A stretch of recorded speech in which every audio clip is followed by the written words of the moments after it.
Welcome everybody to the fourth edition of the Stove.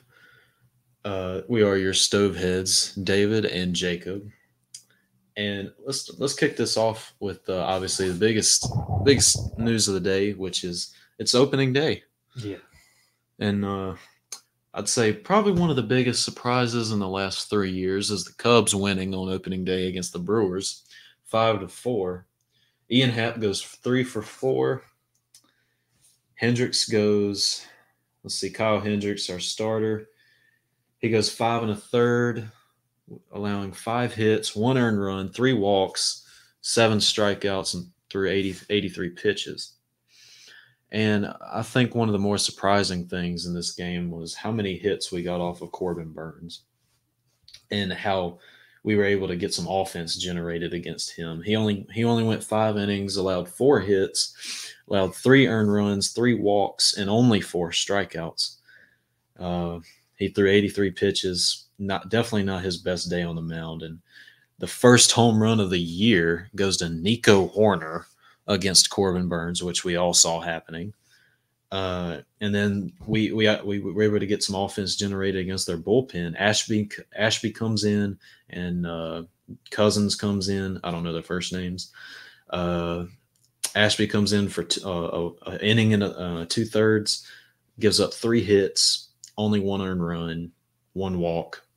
And then Cousins comes in and it gives up an earned run. Like, definitely not the best day on the mound for the Brewers, which is really what they're known for. They're really known for their pitching, not offense, which we'll get to.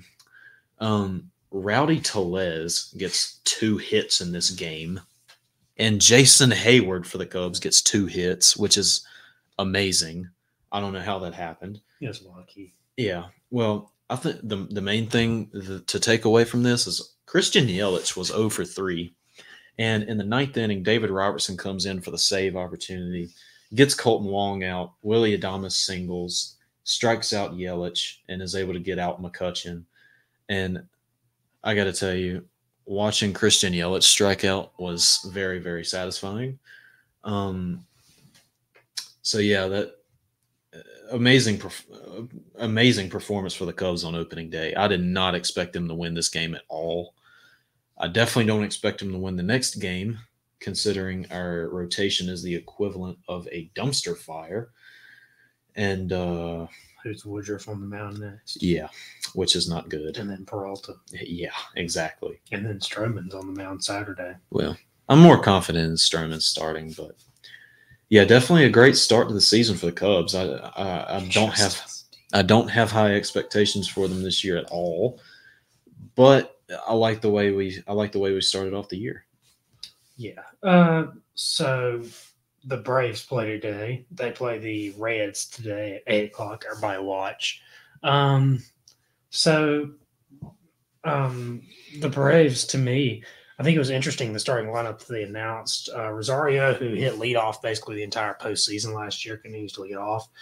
And Ozzie Albies in the 5-hole was an interesting one for me. Ozzie Albies had hit mostly in the 2-hole last year behind Acuna. Obviously, Acuna's not expected to be back until May. But we'll get to him later. Yeah.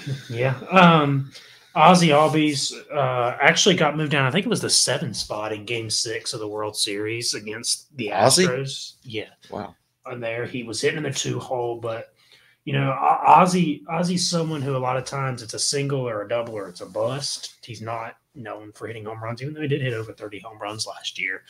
Mainly came from the right side. Yeah, he needs to stop switch hitting, but that's a conversation for another day. But I think going up against Tyler Molly, I think it's Molly. However you say his name. I think it's Molly. But going up against Max Fried today, I like the Braves' chances in this game just because Max Fried's on the mound, and I think he, to me, is top 5 in my favorites to win the Cy Young this year if he can stay healthy and if he's right behind Walker Buehler for me.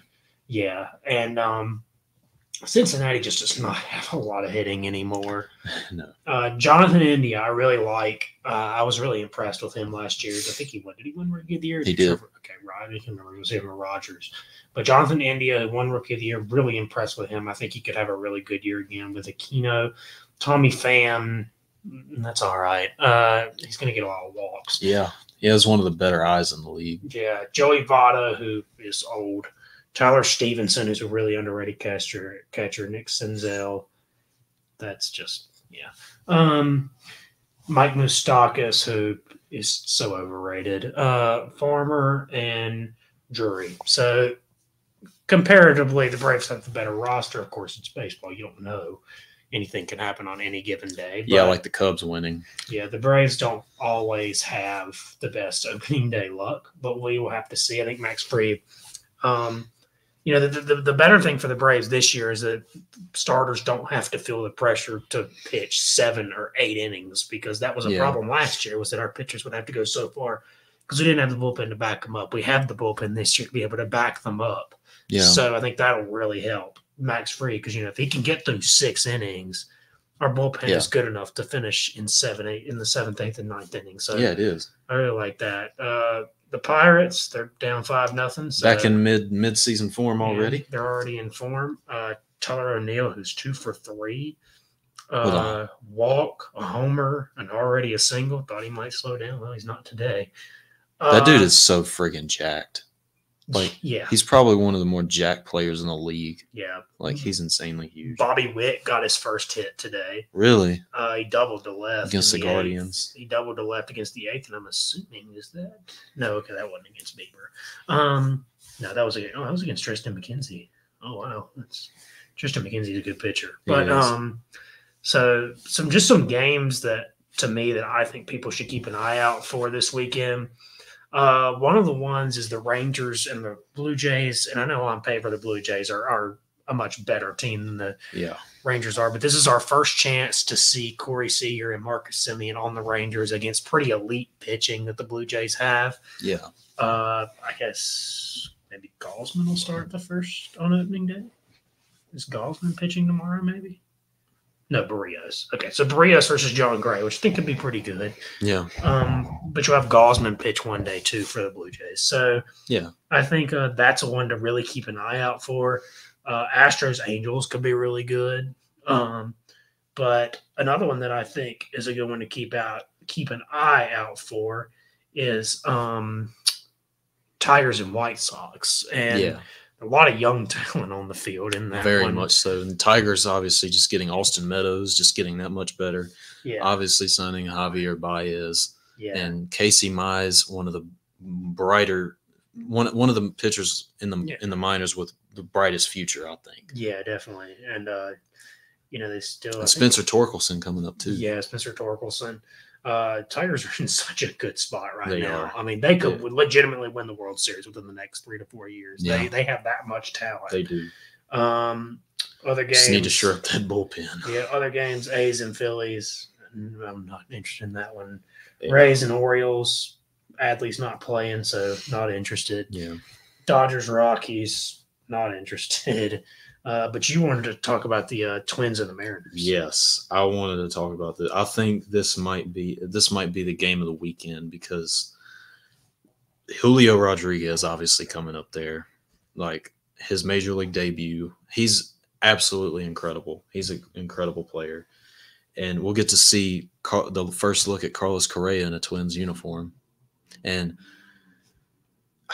the Twins, this breaking news, which not really breaking news anymore, but the Twins getting Emilio Pagan and Chris Paddock from the Padres, massive pickup. I hate that we had to lose Taylor Rogers, but you got to do what you got to do. Yeah. And I think that is an incredible pickup for the Twins, shoring up that rotation, getting a piece for the bullpen back. I think this is an incredible move by the Twins, and I'll be eager to see how they play against the Mariners. One thing I would have liked to see the Twins do in that trade was also go after Jurickson Profar to be able to play the platoon positions. And Profar is not the greatest player in the world, but he is a good platoon player. So I felt like that would have been something the Twins, because I think that is a hole that the Twins have, is in the platoon area. They don't have many players who can switch positions all around the field. Jurickson Profar would check that box, but I think overall, Paddock is a really good pickup because tomorrow, and this is the problem for the Twins, you got Robbie Ray going up against Joe Ryan. Yeah. So, And that's going to be the Twins' problem throughout the season. Yeah, it's And pitching. is the pitching. You get rid of Taylor Rogers, which is going to hurt the bullpen more because he is their best reliever. So you lose out on that. So that's kind of the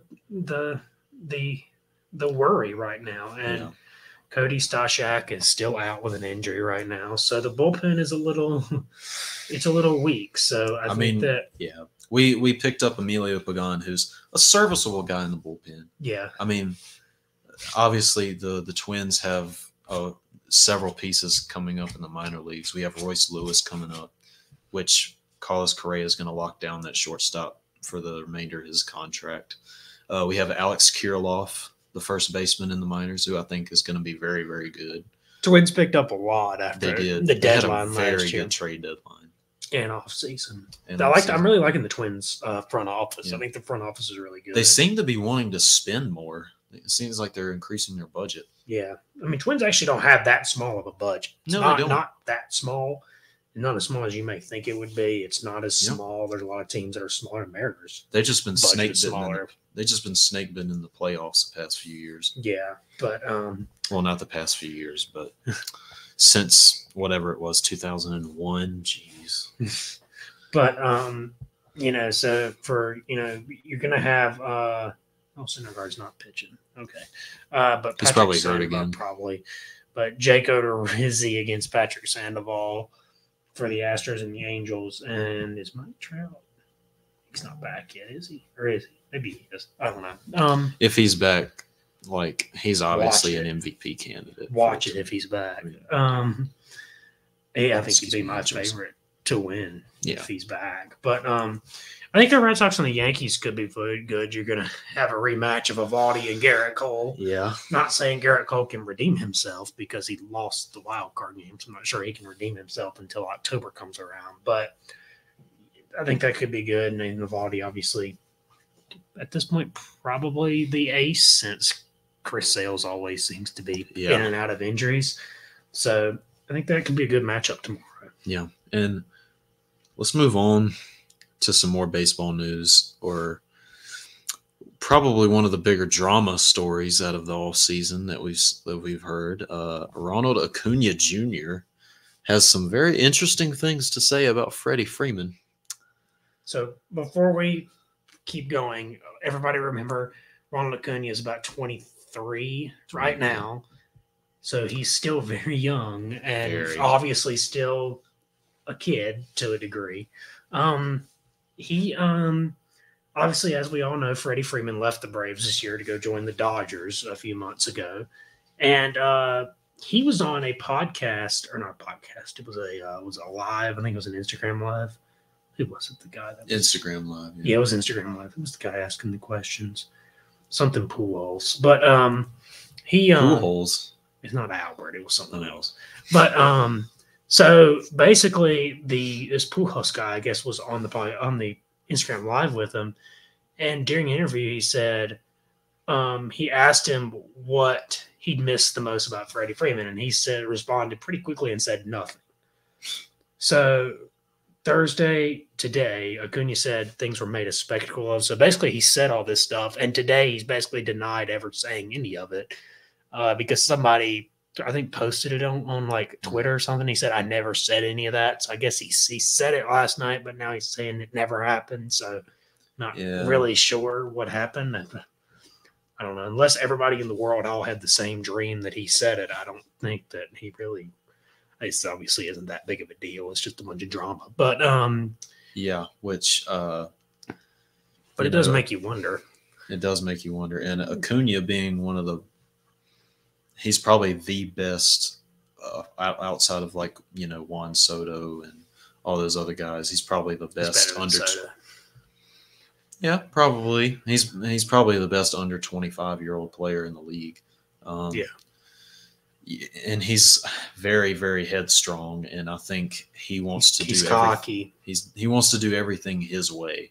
Yeah, and he ever since he has gotten here his rookie year, you can just tell by the way he dresses, by the way he comes into the baseball field with shiny sunglasses, with a hat cocked, with the gold chain that comes down here. He's a flashy person. Obviously he's young, so we're all probably that way when we're young. But well, I'm not. But I'm not either. But I might be if I was a baseball player. But making millions of dollars a year, I would be too. Yeah. But basically, the interesting statement was we were close and that we shared the same stadium. So that's basically he's saying that's all they shared. And apparently, there's lots of clashes between the two of them. So you kind of wonder if Freddie was threatened by Acuna because Acuna is probably a better player than Freddie Freeman. But Acuna actually has probably been the best player on the teams for the last probably 2 years at this point. But Acuna, he obviously had some problems with Freeman that we didn't know about. Lots of clashes, which is odd because I don't think of Freddie as a problem-causing person. Yeah, and I think people were calling, or he was calling Freddie a know-it-all, or something like that. And I never expected this to happen because I don't know how they won the World Series if all this drama was going on behind the scenes last year. Yeah, I mean, so basically today, Acuna released a statement. So to be honest, I think it was just exaggerated and blown out of proportion by the media, which I think that's true. It was blown out of proportion by the media. Maybe. I mean, he did say everything he said. Yeah, but he got, he said, when you're a veteran, that people picked on him because he was a rookie. Yeah.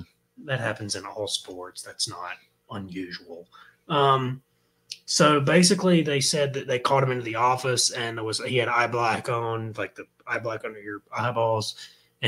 And basically, apparently Freeman said, no, you can't use that. And then took a towel and wiped it off of him, which is kind of odd. He said, and I said, okay, that's fine. And Pulis asked if he just stay quiet. He said he did stay quiet. I can't say anything, Acuna said. I highly doubt he stayed quiet. Yeah, but, he doesn't seem like the type of dude to stay quiet, especially about something like that. Because if a grown man walks up to you and literally takes a towel and starts wiping stuff off your face, right? I'm not just going to sit there and just sit there and take it. I'm going to say something at least. Yeah, and this doesn't have anything to do with anything, but keep in mind the Braves are a very diverse team with the different cultures that they have. Obviously, Acuna's from Venezuela, Ozzy's from somewhere in the Caribbean, Freeman's from California. So, he's from Canada. Yeah, but he was born in California. Oh, he just have Canadian citizenship. Oh, but he seems Canadian. Yeah. Austin Riley's from Mississippi. Dansby's from Georgia. Obviously, Azuna's from the Caribbean. So this is a very diverse group, and that's good. That I like that, because I love Acuna. I think he's so exciting to watch. He's so good, and I think it's really interesting. This has just been an interesting conversation, but you wonder if maybe there was a language barrier between the two, and that could be. Maybe they just maybe they didn't understand each other. I don't know. Because, Acuna can't have a translator everywhere he goes. And, if he says something, Freeman won't understand him. But Acuna actually does speak more English than he did. He really has tried to learn English, which a lot of players do that. And sometimes I feel bad for him because, a lot of times he'll, in the post conference, he'll ask him a question and he'll try to say something and it'll come out funny because he doesn't know exactly how to say it. And then, the person will correct him even though you knew what he was saying, which I think is kind of not necessary. So, Acuna's really tried to learn English, but that doesn't have anything to do with it. But I was just making the point. But he says he doesn't regret what he said on Thursday. But like I say, Acuna's got a big ego. He's 23 years old. He has had a lot of success really, really quickly. He had his first really bump in the road last year with an ACL injury. If he would not have gotten hurt, the MVP was his to take. So, and he's looked great in the off season, by the way. He looks like he's just fine. So, like I say, he's 23. So a lot of times you get back better from injuries when you're so young. But, this was an odd exchange. And it was. Really I did strange. not expect that to I tuned happen. into his live, but then I couldn't understand it, so I left. But because I always join his lives, and then I sit there for 5 minutes. And I have no idea what they've been talking about. They're just sitting there laughing, and I'm like, I want to. That's one of the. I want to learn Spanish.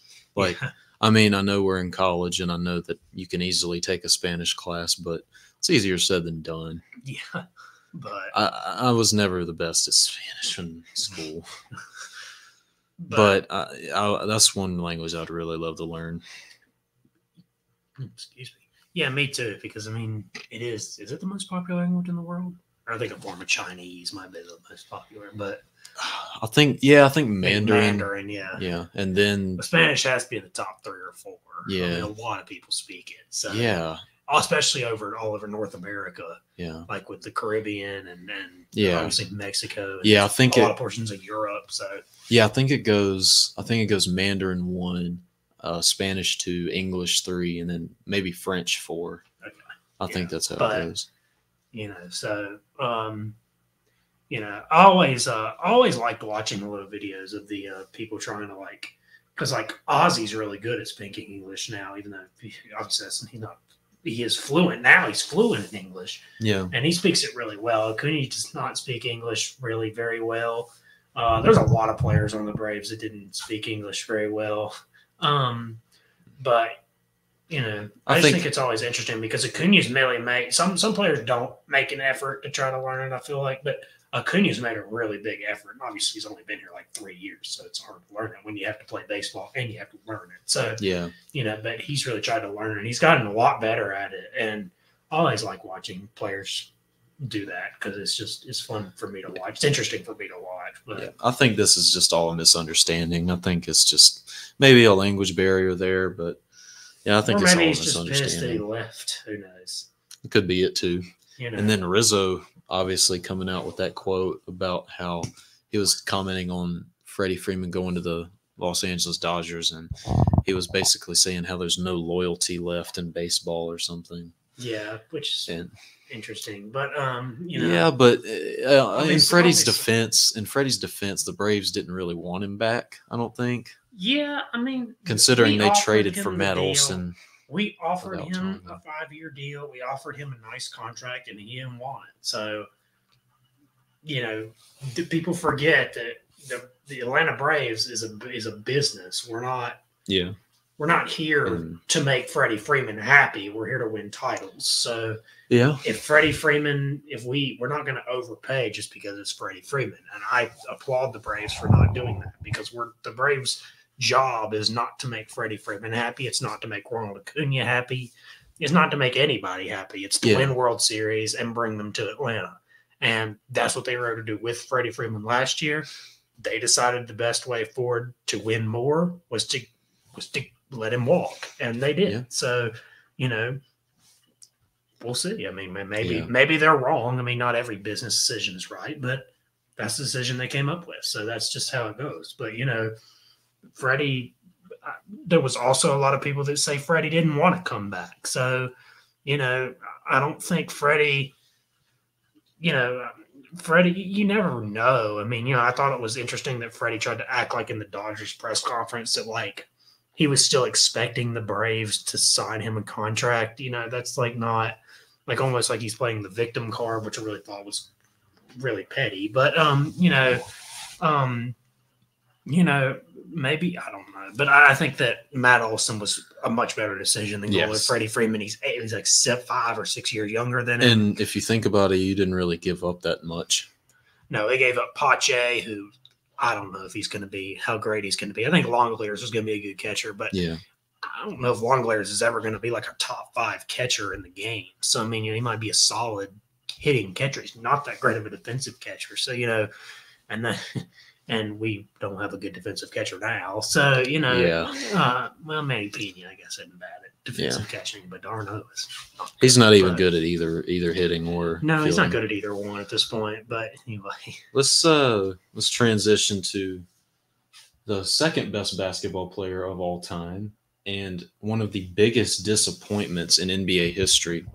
The Lakers losing last night or the night before and officially being eliminated from the NBA playoffs, not even in the play-in game, officially eliminated from the playoffs. And that is absolutely sad and disappointing. When you have Anthony Davis, Russell Westbrook, LeBron James on the same team, you should at least make the playoffs. Yeah, I mean, I'm not too sad, but I'm not either. But it is sad that they didn't make it, and just like the GOAT conversation is over It's at this over. point. I mean, Yeah, come it's on, over. dude. You've gone 31 and 48, and for all these people that say, oh, LeBron averaged all these points. LeBron is the one who assembled this team. He wanted Anthony Davis. He wanted Russell Westbrook. He wanted Carmelo Anthony. He wanted to keep Horton Tucker. He wanted to get rid of KCP. He wanted to get rid of, he let Caruso walk. That's what he wanted to do. Yep, he is the GM. That's what he wanted to do. So this is his blame. This is his fault because Jeannie Buss is not a good GM. I don't know if that GM is any better. She's got a big, obviously not. But, we found out from Michael Jordan in Charlotte that usually the better the player you are, the worse you are at recognizing talent. Yeah. So, but I mean, LeBron has gone, he sat out the other night, and, I'm not going to be the one to say, Jordan wouldn't have sat out. I don't know if Jordan would have sat out at this day and age. I have no idea. But, even though he probably wouldn't have. Probably not, but that's just speculation. You don't know. But what we do know is that LeBron assembled this team. They won the title 2 years ago, even though it was, in a bubble. But they won the title 2 years ago, and they have not been able to win it since. And last year they got barely by the Warriors in the play-in game, a game that the Warriors probably should have won if it wasn't for LeBron James lucky chucking up a shot and making it. And then you get beat by the Suns in the next round. And excuse me. And the Suns last year, they weren't bad, but I'd say the Lakers had more talent than the Suns.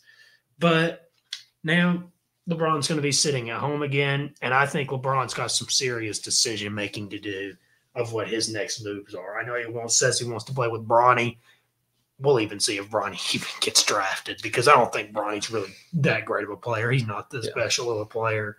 He's just LeBron James' son. That's all. And that'll carry weight, and he'll probably get drafted just for that reason. But, because a team may decide to get him just because they want LeBron to come there. Cleveland may try to get him just because they want LeBron to come there. Charlotte or whoever it is. Love to see Michael Jordan try to sign LeBron, but that would be interesting. But looking at the other areas of the playoff picture right now, Celtics are in 2 games. They're probably not going to get the first seed, but they'd have to win out, and they got at the Bucks and at the Grizzlies. So we'll see if that happens. Miami has the Hawks and the Magic. So but obviously. If we can, I'd like Boston to avoid Brooklyn in the first round if they could. That's not really the team I'd want to play. I'd want to avoid Brooklyn and probably want to avoid Atlanta.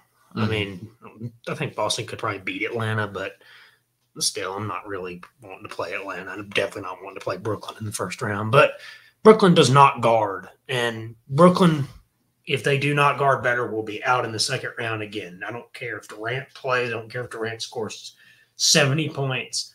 If Brooklyn does not guard and defend better, they will be out once again in the second round. They will lose to the Bucks. They will lose to the Sixers. They will lose to the Raptors. They will lose to the Celtics. They will lose to the Heat because they cannot guard. Mm-hmm. They do not guard. They refuse to guard. It's not like it's not like they're bad at guarding. They just don't decide not to guard. They just try to outscore everybody. They don't drive it to the paint. They sit there and shoot jump shots. And what happens when you do that is if you have a bad shooting night and you can't drive it to the rim and you can't guard, well, that's a lot of trouble. Over. Your night's over. That's a lot of trouble. It's done. The Nets have clinched the play-in game. So as of now, they're going to be playing Atlanta, which I don't think that's really a great matchup for the Nets. Yeah. In a playing game. And also one of the more shocking miracles of this year is as of right now, the Wolves are also in the playing game.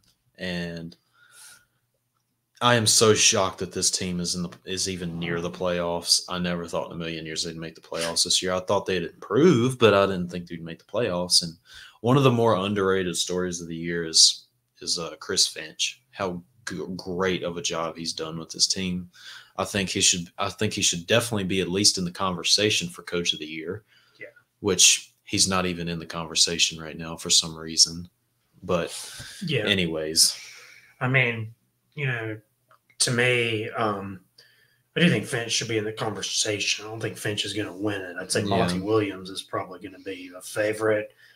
Eric Spoelstra is going to be a favorite. The people at the top are going to be the favorite.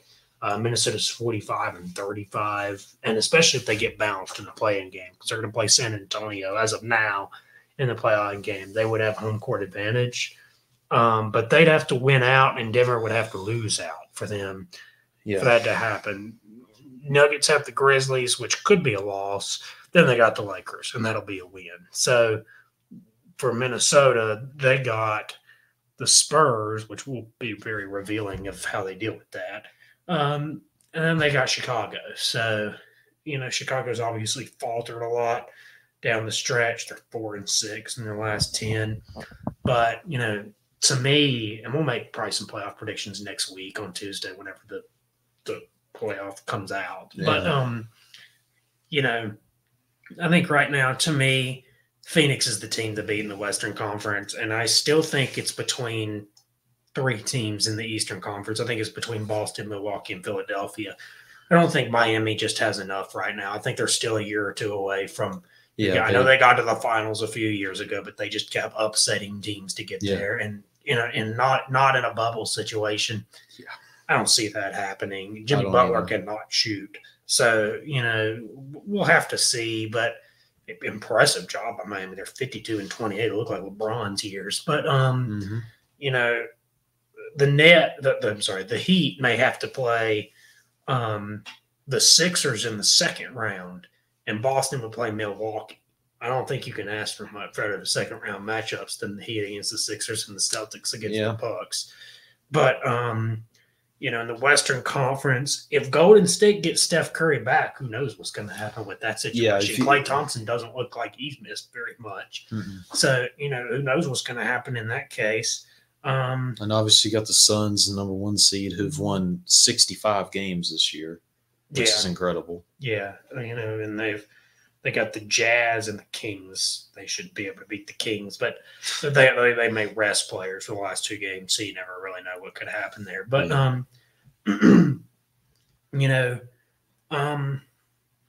as of now in the play-in game, I'd probably favor Minnesota over San Antonio, and I would probably favor the Clippers over the Pelicans, but the Clippers don't have Kawhi, so you never really know. But I'd probably favor Minnesota over San Antonio. I don't think San Antonio's that great. So, yeah.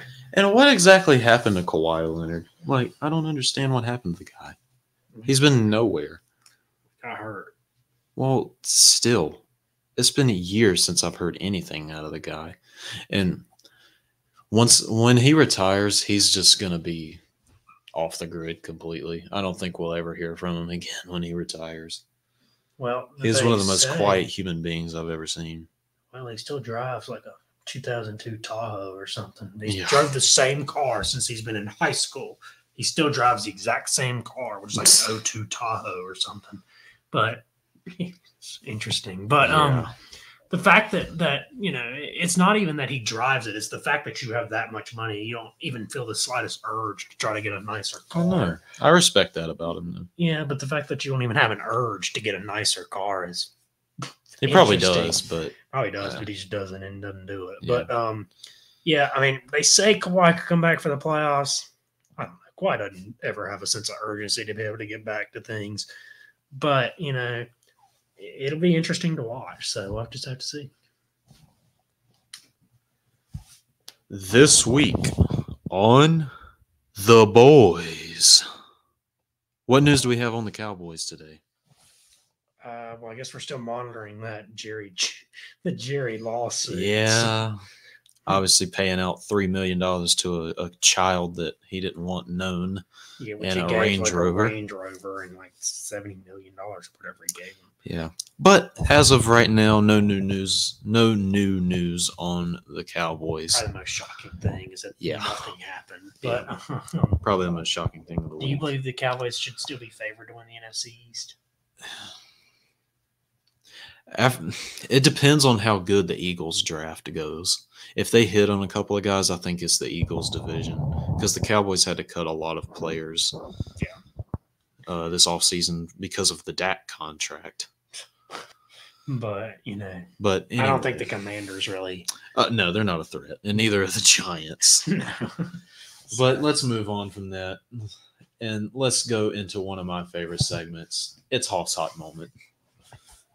All right, so today is going to be a heavy baseball day because, well, in case you It's didn't opening know, the day. Braves are, and the Braves is the team that I care about by far the most of any other of my sports teams. So, so as everybody knows, opening day is now starting.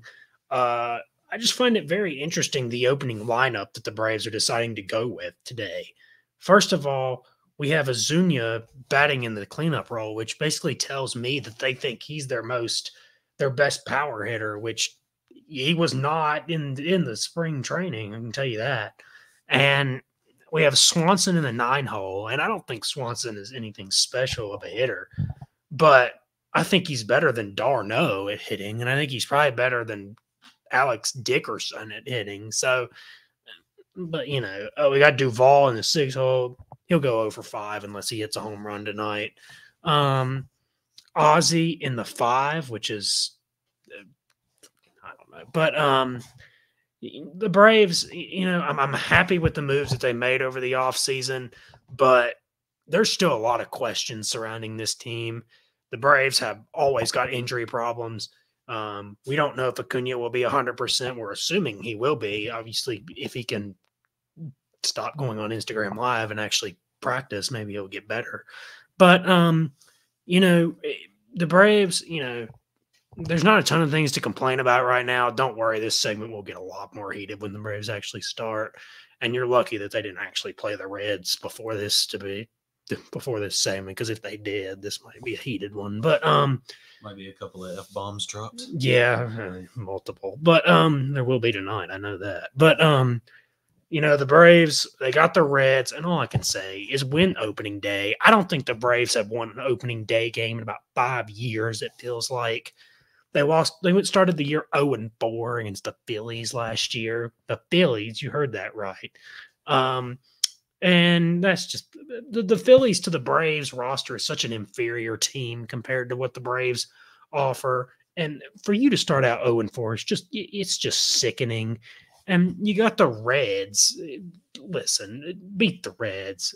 This should be a series that you at least win 3 out of 4, at the very minimum split. Very minimum split. That's the very minimum.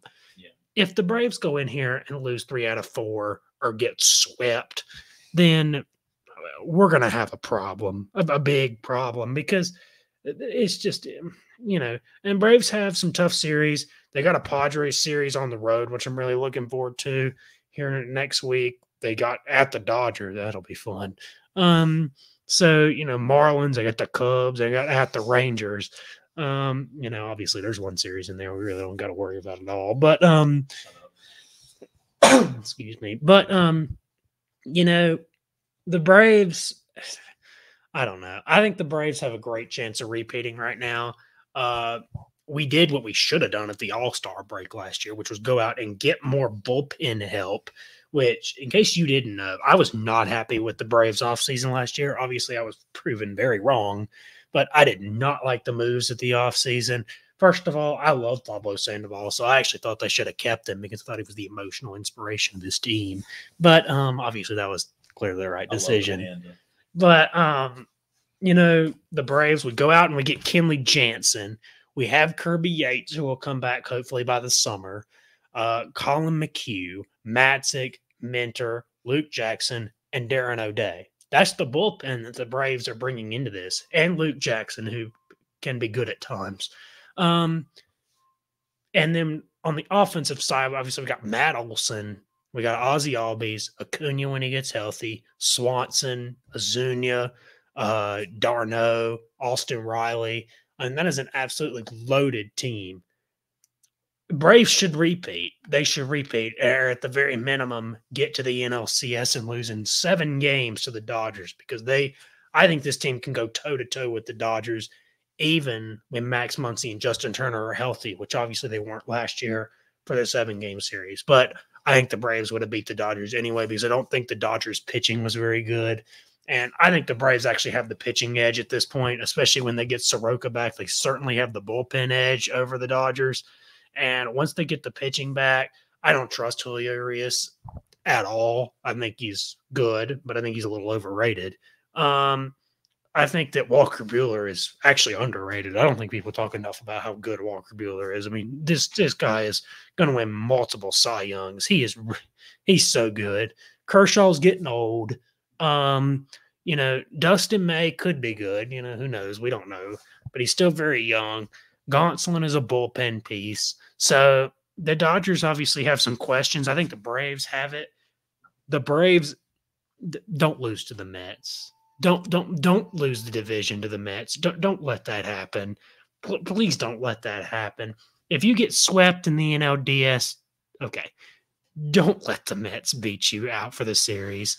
The Mets are so much worse right now than the Braves are. They do not have the bullpen. They have a good 1-2 pitching, but after that, it drops off significantly. Chris Bassett is a little overrated, quite frankly. He's not that good. He gives up a lot of hard hits. He gives up a lot of home runs. He's got about a 65-mile-an-hour curveball. So if that thing hangs, it's going to be bad. But don't lose the division to the Mets, and don't lose it to the Phillies. Don't do that. The Braves are still better than both of them. I mean, the Mets, they have J.D. Davis. They have Jeff McNeil. Don't lose to that team. Brandon Nimmo. Don't do that. Big Meat Pete. No, we don't need to do that. Come on now. The one player that does concern me, I actually am excited about, is Francisco Alvarez, who could be called up by the Mets this year, the catcher, who is going to be so fun to face in the next 10 years. But I think he's going to be really fun to watch. So this wasn't quite as heated because the Braves have not started yet. But when they start, believe me, it'll get heated. But, I think this hopefully the Braves can do good this year. All I'm going to say is beat the Mets. Don't lose to the Mets. Don't let it happen. Well, that's it for Hoff's Hot Moment this week. Tune in for next week when they inevitably lose at least one game to the Mets. Yeah. You have any final takes, bud? No, I don't think so. No, I don't think so. The only thing I have to say is Minnesota Wild, hammer, Don, go far in the playoffs and win us a Stanley Cup, please. That's all I have to say for final takes. This episode of The Stove was brought to you by Nobody. Thank you all for listening, and we'll get see sponsors you all. one day. Yeah, one day. We'll see you all next week on Tuesday. Thank you.